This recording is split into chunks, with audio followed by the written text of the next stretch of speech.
Hi hello welcome back to mom and baby talks. So നമ്മുടെ ചാനലിൻ്റെ name ഇന്ന് മുതൽ മോം ആൻഡ് ബേബി ടോക്സ് എന്നായിരിക്കും. സോ നമുക്ക് ഇന്ന് ഒരു 5 മണി മുതലുള്ള എൻ്റെ ബേബീൻ്റെ റൊട്ടീൻ നമുക്ക് നോക്കാം. സോ നമുക്ക് ആദ്യം തന്നെ കുഞ്ഞ് പാലെല്ലാം കുടിച്ച് ബേപ്പ് ചെയ്യുന്നതാണിത്. അതെല്ലാം കഴിഞ്ഞ് കുഞ്ഞിനെ തൊട്ടിൽ കിടത്തിയിട്ട് ഉറക്കും. അത് കഴിഞ്ഞിട്ട് നമ്മൾ അടിയിൽ യൂറിൻ പോവാതിരിക്കാനായിട്ട് ഷീറ്റെല്ലാം ഒന്ന് വിരിക്കും. ഇങ്ങനെയാണ് അവളെ ഉറക്കാൻ വിടുന്നത്.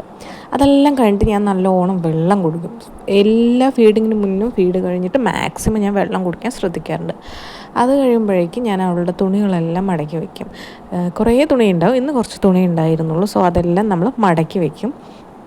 ചിലപ്പോൾ അതിനിടയിൽ ആളിടയ്ക്ക് എണീക്കാനും മറ്റൊക്കെ നോക്കാറുണ്ട്. സോ അപ്പോൾ ചെറുതായിട്ട് നമ്മൾ തൊട്ടിൽ നിന്ന് ആട്ടി വിട്ടാൽ തന്നെ ആൾ ഉറങ്ങിക്കോളാം. എല്ലാ സമയത്തൊന്നും പറ്റില്ല കേട്ടോ, ഇടയ്ക്കൊക്കെ ആൾ എണീക്കാറുണ്ട്, ചിലപ്പോൾ കരയാറുണ്ട്. അങ്ങനെയാണ്. കുഞ്ഞായതുകൊണ്ട് തന്നെ നമുക്ക് പ്രത്യേകിച്ചൊരു പക്കാവായിട്ടൊരു റുട്ടീനൊന്നും വന്നിട്ടില്ല. എന്നാലും ഓരോ ദിവസങ്ങളിൽ ഇതുപോലെയായിരിക്കും, ഓരോ ദിവസങ്ങളിൽ ചേഞ്ച് ആയിക്കൊണ്ടിരിക്കും. സോ ഇന്നത്തെ ഒരു ഇതാണ് ഞാൻ പറയുന്നത്. എല്ലാ ദിവസവും സെയിം ഒന്നും ആയിരിക്കില്ല കേട്ടോ. കുഞ്ഞാണ്, 3 months കഴിഞ്ഞിട്ടേ ഉള്ളൂ. സോ ഒരു പ്രോപ്പറായിട്ട് റുട്ടീനിലൊന്നും ആളെത്തിയിട്ടില്ല. അങ്ങനെ ദെൻ നമ്മൾ ഈ തുണികളെല്ലാം മടക്കി വെച്ച ശേഷം ചില തുണികൾ നനഞ്ഞിട്ടുണ്ടാവും.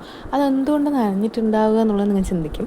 ഞാൻ 6 മണിക്ക് ശേഷം കുഞ്ഞിൻ്റെ ഒരു തുണിയും തന്നെ പുറത്തിടാറില്ല. സോ ആ തുണികളെല്ലാം നമ്മൾ ഉള്ളിൽ തന്നെ ഒരു അയ നിങ്ങൾക്ക് കാണണ്ടാവും ഈ വീഡിയോയിൽ. സോ ആ അയയിലോട്ട് ഞാൻ ഈ ഉണങ്ങാത്ത തുണികളെല്ലാം തന്നെ ആ അയയിലോട്ട് ഞാൻ ഇട്ട് കൊടുക്കാറുണ്ട്. സോ അങ്ങനെയാണ്. 6 മണിക്ക് ശേഷം ഏത് തുണിയും തന്നെ പുറത്തിടാറില്ല. അതൊക്കെ ഓരോരുത്തരുടെ വിശ്വാസമാണ്, ഞാൻ ഇടാറില്ല. സോ അങ്ങനെയാണ്. അത് കഴിയുമ്പോഴേക്കും നമ്മളെല്ലാ പണികളും എല്ലാം കഴിഞ്ഞ് വരുമ്പോഴേക്കും നമ്മളുടെ ആളെ എണീറ്റിട്ടുണ്ടാക്കും. സോ എണീറ്റ് നമ്മൾ നല്ലോണം ഫീഡ് ചെയ്യും. ഫീഡ് ചെയ്ത ശേഷം നല്ലോണം ബേപ്പ് കൂടെ ചെയ്യും. മസ്റ്റായിട്ട് നമ്മൾ ഫീഡിങ് കഴിഞ്ഞ് ബേപ്പ് ചെയ്യണം. അങ്ങനെ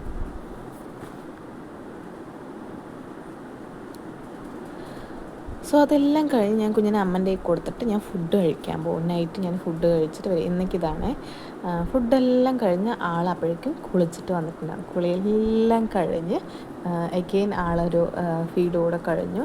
സോ അപ്പോഴേക്കും തന്നെ ഏകദേശം ഒരു 9 മണിയോളം ആയിട്ടുണ്ട്. അതിനിടയിൽ കുറച്ച് കളിയൊക്കെ ഉണ്ടായിരുന്നു. അപ്പോൾ ഫീഡിങ്ങും കഴിഞ്ഞ് ആളെൻ്റെ കയ്യിൽ തന്നെ കിടന്നുറങ്ങി. സോ ഞാൻ കുഞ്ഞിനെ കിടത്തി ഉറക്കി.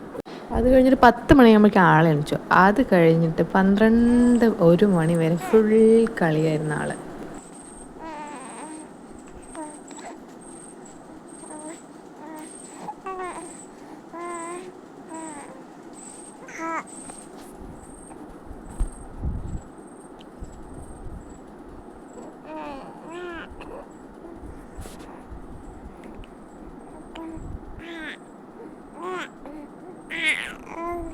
സോ ഇതൊക്കെയാണ് ഇന്നത്തെ ഈവനിങ് റുട്ടീൻ എന്ന് പറയുന്നത്. സോ എൻ്റെ ചാനൽ ഇഷ്ടമായെങ്കിൽ ഒന്ന് സബ്സ്ക്രൈബ് ചെയ്ത്, ലൈക്ക് ചെയ്ത്, ഷെയർ ചെയ്ത്, കമൻറ്റോടെ ചെയ്യണേ. Thank you all.